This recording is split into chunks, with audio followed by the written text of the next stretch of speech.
Hi viewers, very good morning. Today is Sunday, so devotional day today.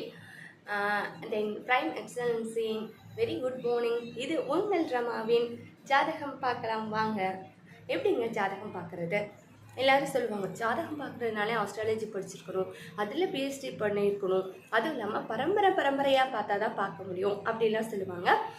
அதெல்லாம் இருக்கட்டும், அதெல்லாம் உண்மைதான், நான் இல்லைன்னு சொல்ல. பட் படிப்புக்கு வயசு கிடையாது. ஸோ நம்ம எப்போ வேணாலும் படிக்கலாம். இப்போ தான் இன்னையிலேருந்து தான் நான் ஆஸ்ட்ராலஜி படிக்க ஆரம்பிச்சிருக்கேன். பேசிக் 9 திசைகள் பற்றி நான் அன்றைக்கி சொல்லியிருந்தேன். இன்றைக்கி நம்ம பார்க்க போகிறது அங்கே பாருங்கள், காலையில் 3 மணிக்கு எழுந்திரிச்சாச்சு, 3:30 ஆகிடுச்சு நான் விளக்கேற்றுறதுக்கே. ஸோ நீங்கள் எந்த ஒரு காரியம் செய்யணுன்னாலும், எந்த ஒரு இதை பண்ணணுன்னாலுமே கண்டிப்பாக இயர்லி மார்னிங் பண்ணுங்கள். எல்லோரும் 4 to 5 எந்திரிக்கிற நேரம் தான். ஸோ உங்களுக்கு ஒரு கஷ்டமான சூழ்நிலையில் நீங்கள் இருக்கீங்க அப்படின்னா கண்டிப்பாக 3 மணி வழிபாடு செய்யுங்க. இது சித்தர்கள் வழிபாடுன்னு சொல்லுவாங்க. 2 மணிக்கு எந்திரிச்சு நீராடிட்டு தலைவலியாக நல்லா குளிச்சுட்டு ஜம்முனை கரெக்டாக 3 மணிக்கு விளக்கேற்றிடுவாங்க. பிரம்ம முகூர்த்தம் 2 மணிலேருந்தே ஸ்டார்ட் ஆகுதுன்னு சிலர்லாம் சொல்கிறாங்க. ஸோ நம்மளால் அந்தளவு முடியாது, ஏன்னா நம்ம ஒர்க்கிங் பீப்புள், நம்ம காலேஜ் போய் தூக்கம் வந்துடும். ஸோ அதனால் 3 o'clock நீங்கள் எழுந்திரிங்க.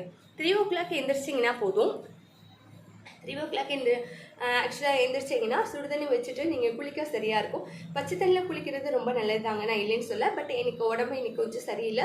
ஸோ நான் ஹீட்டர் போட்டால் சுடுதண்ணியில் தான் குளித்தேன். இது புது டாப்புங்க. ஆக்சுவலாக இங்கே ஒரு புது கடை வந்துருச்சு, தீபாவளி இன்றைக்கி எடுத்தேன். நான் டாப்பு, ஷாலு, அப்புறம் பேண்ட்டு எல்லாம் சேர்த்து 600 தாங்க. ஸோ ஒரு செட்டாக வருதே அப்படின்றதுக்காக எடுத்தேன். என்கிட்ட இந்த கலர் கிடையாது, இந்த டிசைனும் இல்லைன்ட்டோம். ஓகேங்க. ஸோ எந்த ஒரு காரியத்தை நீங்கள் செய்கிறதுக்கு முன்னாடியும் உங்களுக்கு மந்திரங்கள் தெரிஞ்சால் நீங்கள் மந்திரங்கள் சொல்லலாம். ஏன்னா ஒரு குருவுடைய தீட்சை பெற்றால் மட்டுமே நம் ஜாதகம் பார்க்க முடியும். ஏன்னா இது பரம்பரையாக வரக்கூடிய ஒரு விஷயம்னு சொல்லுவாங்க. இப்போ நம்ம எப்படி என்ன சொல்கிறது, நம்மளுடைய தொழில் எப்படி பரம்பரையாக வருது.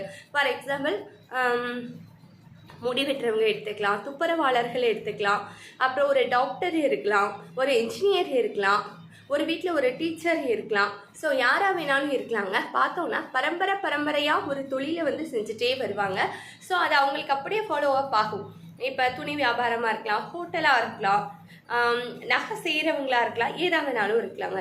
அதே மாதிரி இந்த ஸ்டெட்டு பார்த்தீங்கன்னா நியூ ஸ்டெட்டுங்க. நான் இது மேல்மருவத்தூர் போயிருந்தப்போ நான் இந்த ஸ்டெட்டு வாங்கிக்கிட்டேன், எனக்கு பிடிச்சிச்சுன்னு சொல்லிட்டு. ஓகேங்க. ஸோ இன்றைக்கி நம்ம பார்க்கலாம். முதல் தடவை நம்ம பார்க்குறோம். ஸோ நம்ம ஒரு மூல மந்திரத்தோட ஆரம்பிக்கலாம். மூல மந்திரம்ன்ற முழுமுதற் கடவுளுடைய திருவடிகளை நாம் சரணடைந்து நாம் சொல்லக்கூடிய மந்திரம். கடவுள் நம்மளை வழி நடத்துவார் என்பதற்காக தான். ஸோ நம்ம சொன்னாங்க, நீங்கள் நோட் பண்ணிக்கங்க. தெரியாதவங்க புதுசாக பார்க்குறீங்கன்னா என்னுடைய வெற்றியின் ரகசியம் இந்த மந்திரம் தாங்க. நீங்கள் 6 லைன் தான் சொல்லி எழுதிக்கங்க. ஓம் சக்தியே பராசக்தியே, ஓம் சக்தியே ஆதி பராசக்தியே, ஓம் சக்தியே மறுபூர் அரசியே, ஓம் சக்தியே ஓம் விநாயகா, ஓம் சக்தியே ஓம் காமாட்சியே, ஓம் சக்தியே ஓம் பங்காரு காமாட்சியே, ஓம் பங்காரு அடிகளே ஓம், ஓம் பங்காரு அடிகளே ஓம், ஓம் பங்காரு அடிகளே ஓம், ஓம் ஓம் ஓம். குருவே தெய்வம், தெய்வமே குரு என்ற வார்த்தைக்கு இணங்க என்னுடைய பங்காரு பகவானின், பங்காரு அம்மாவின் திருப்பாதங்களை பணிந்து இந்த ஜாதகம் பார்க்கும் ஒவ்வொரு இதையும் நான் தொடங்குகிறேன். அம்மா, என்னை நல்ல முறையில் ஒவ்வொரு நொடி பொழுதும் என்னை வழிநடத்துங்கள், ஒவ்வொரு வினாடியும் என்னை வழிநடத்துங்கள் அம்மா. குருவே சரணம், குருவடி சரணம், திருவடி சரணம். ஓம் சக்தி. நாங்கள் ஓம் சக்தி டிவோஷனல் தாங்க, டிவோட்டிஸ் தாங்க. நான் இல்லை நான் சொல்கிறேன், மேல்மருவத்தூர் டிவோட்டி. ஒவ்வொருத்தவங்களுக்கும் ஒவ்வொரு வாழ்க்கையில் குருன்றவர் இருப்பார். எங்களுக்கு பங்காரம்மா தான், எங்களுடைய குலத்துக்கே எங்களுக்கு பங்காரம்மா தான், எங்கள் பரம்பரையாகவே தான். ஸோ ஜாதகத்தில் நான் சிம்பிளாக சொல்லி முடிச்சிடறேன். இதே 5 minutes போயிடுச்சுங்க. ஜாதகத்தில் பார்த்தீங்கன்னா 12 கட்டங்கள் இருக்கும். 9 கிரகம் வைத்து எப்படி பலன் சொல்கிறது அப்படின்னு தான் பார்க்க போகிறோம். இதை வச்சு தான் என் ஃப்ரெண்டுக்கு இன்றைக்கி நான் ஜாதகமே பார்க்க போகிறேங்க. என் ஹஸ்பண்ட் சொல்லியிருக்காரு, எனக்கு பார்த்து சொல்லுப்பா, அடுத்த நீ சொல்லலாம் அப்படின்னு சொல்லிட்டா. ஸோ எப்படி பார்க்கலாம் அப்படின்னு பார்த்தீங்கன்னா 9 கட்டங்கள், 12 கட்டங்கள் இருக்கின்றன. 9 கிரகம் தான் இருக்கு. ஸோ அந்த 9 கிரகத்துக்குரிய அந்த இதுதான் ஆக்டிவேஷனில் இருக்கும். அதுலேயே 5, 6 தான் ஆக்டிவேஷனில் இருக்கும். மித்த எல்லாம் டம்மியாக தாங்க இருக்கும். ஸோ ஃபஸ்ட்டு வந்து எத்தனை வீடு இருக்குது அப்படின்னு பார்த்தோன்னா, நமக்கு எப்படி சொந்த வீடு இருக்குது இல்லைன்னா வாடகை வீடு இருக்குது, அது மாதிரி தாங்க சொந்த லக்னம் ஒன்றாக இருக்கும். லக்னத்துல இருந்து ஸ்டார்ட் ஆகும். அதுக்கப்புறம் ஒவ்வொருத்தருக்கும் வீடு இருக்கிற மாதிரி அவங்க ஒவ்வொரு கிரகங்களுக்கும் வீடு இருக்கின்றன. டெம்பரவரியாக வந்துட்டு போகக்கூடிய ராசிகளும் வந்து இருக்கும் தாங்க. ஸோ என்னென்னு பார்த்துக்கலாம். ஒருவருடைய ஆயிலில் இருந்து அது அப்படியே வந்து ஸ்டார்ட் ஆகும். ஃபஸ்ட்டாம் வீடு, முதல் வீடு அப்படின்னு பார்த்தீங்கன்னா, நான் எல்லாமே எழுதி வச்சுட்டேன். ஏன்னா 12 வீடு நான் ஃபஸ்ட் டைம் இப்போ தாங்க சொல்கிறேன், அதனால தான் நீங்கள் தப்பாக எடுத்துக்க வேண்டாம். ஃபஸ்ட்டு எடுத்தோடனே முதலாம் வீடு அப்படின்றது என்னென்னா, 12 கட்டமும் 9 கிரகமும் வைத்து எப்படி பலன் சொல்கிறதுன்னு பார்க்குறோம் இல்லையா. லக்னம் எதில் ஸ்டார்ட் ஆகுதோ அந்த ராசியினருடைய அந்த கேண்டிடேட்டுடைய லக்னம் எதில் வந்து ஸ்டார்ட் ஆகுதோ அதுதாங்க முதலாம் வீடுன்னு சொல்கிறோம். சரிங்களா. ஒருவருடைய ஆயுள் ஸ்தானம் எல்லாமே குறிக்கும். இரண்டாம் வீடு என்னன்னு பார்த்தீங்கன்னா, அவங்களுடைய குடும்பம், பண வரவு செலவு, அவங்களுடைய வரவு செலவு, ஆடை அணிகலன்கள், அவங்க எவ்வளோ கொண்டு போய் ஜுவல்ஸ் அவங்க கிட்டே இருக்கு, எவ்வளோ அடகுல இருக்கு, அதை எப்படி மீட்கலாம் என்ற பரிகாரம் அனைத்துமே வந்து இரண்டாம் வீடுங்க. 1ஆம் வீடுலேருந்து 12ஆம் வீடு வரைக்கும் இருக்குங்க. மூன்றாம் வீடு அப்படின்னு பார்த்தீங்கன்னா, இளைய சகோதரனை பற்றி சொல்வது தான் மூன்றாம் வீடு. நீங்கள் வேணும்னா சிம்பிளாக நோட் பண்ணிக்கோங்க. இளைய சகோதரனை பற்றி சொல்வது ஒருவருடைய தைரியம், அண்டை அயலார்களுடைய பழக்க வழக்கங்கள், குறுகிய பயணம், அதாவது இங்கேருந்து இங்கே வந்து பயணம் பண்ணுவாங்க, ஜாபுக்காக ஒரு இடத்துல இருந்து ஒரு இடத்துக்கு வந்து ஷிஃப்ட் ஆகிருக்கலாம், இல்லைன்னா கடித போக்குவரத்து, தகவல் பரிவர்த்தனைகள், அவங்க யார்கிட்ட அதிகமாக பேசுகிறாங்க, அவங்களுக்கு யாரை பிடிக்குது அப்படின்றமான விஷயங்கள், வீடு மாறுதல் ஆகியவற்றை இந்த வீடு குறிக்கிறது. சொந்த வீடு கிடைக்குமா கிடைக்காதா அப்படின்றது இந்த 2ஆம் வீட்லேயே நமக்கு தெரிஞ்சிருங்க. அதுக்கப்புறம் பார்த்தீங்கன்னா, அதுக்கப்புறம் 4ஆம் வீடு அப்படின்றது நம்மளுடைய தாயாரை குறிக்கக்கூடிய வீடு.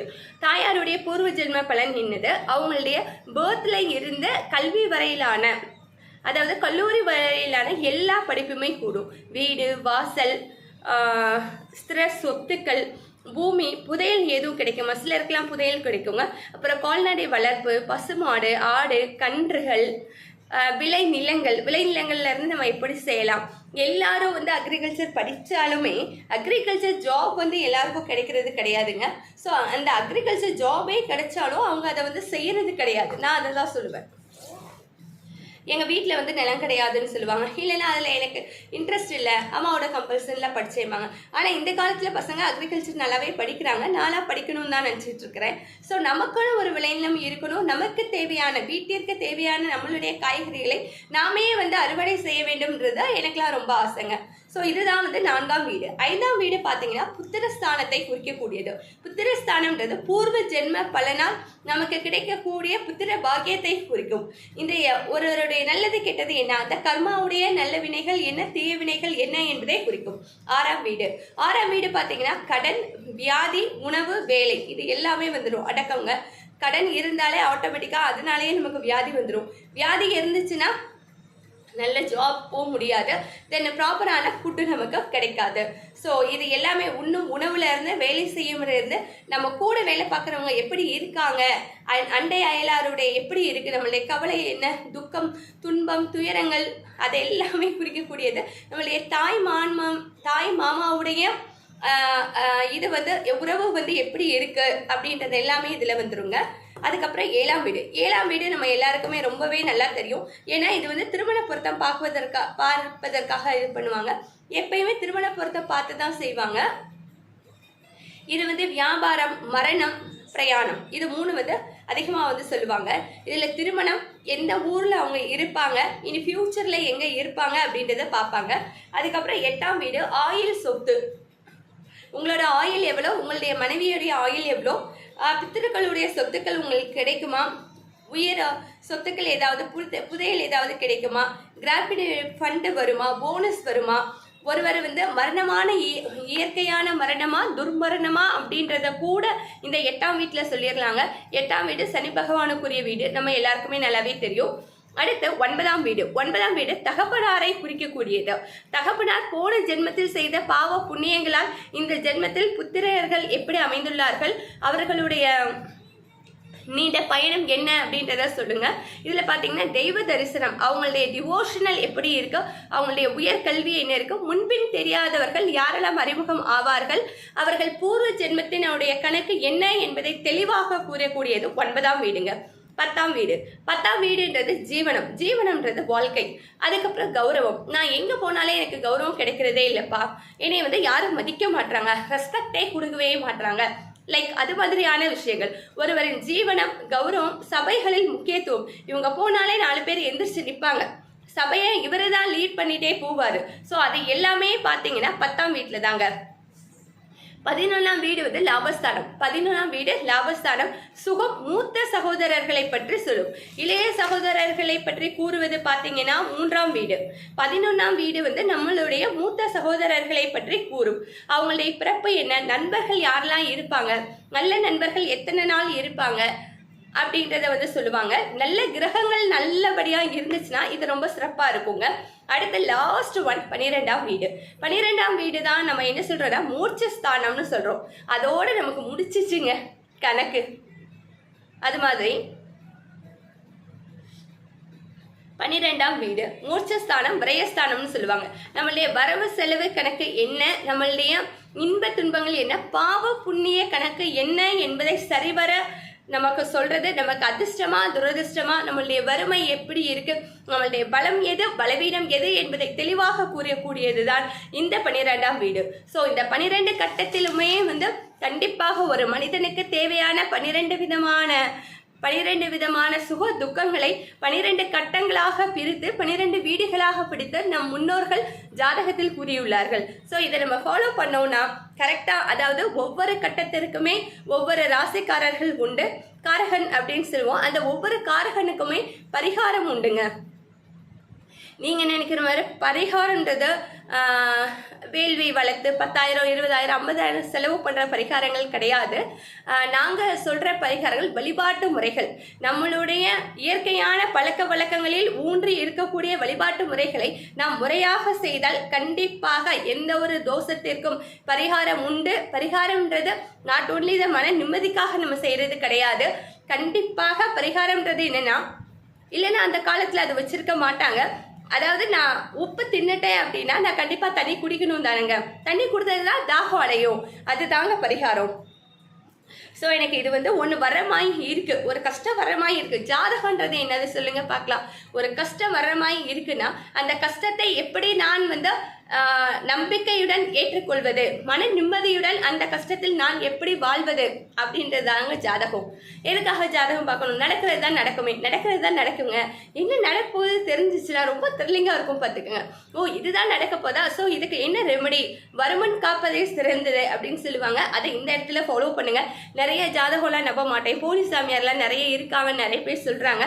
நானுமே அதை தாங்க சொல்கிறேன். நீங்கள் ஏன் போலீஸ் சாமியார்ட்ட போகிறீங்க? உங்கள் ஜாதகத்தை நீங்களே கணித்து கொள்ளுங்கள். அதுக்காக உட்காந்து ஒரு 10 நாள் படிங்க, 6 மாதம் படிங்க, என்ன தப்பு இருக்குது? புதுசு நம்ம ஒரு இதை வந்து லேர்ன் பண்ணிக்கலாம், நம்ம 4 பேருக்கு சொல்லாங்க. இன்றைக்கி நான் அதை தான் ஸ்டார்ட் பண்ணியிருக்கேன்.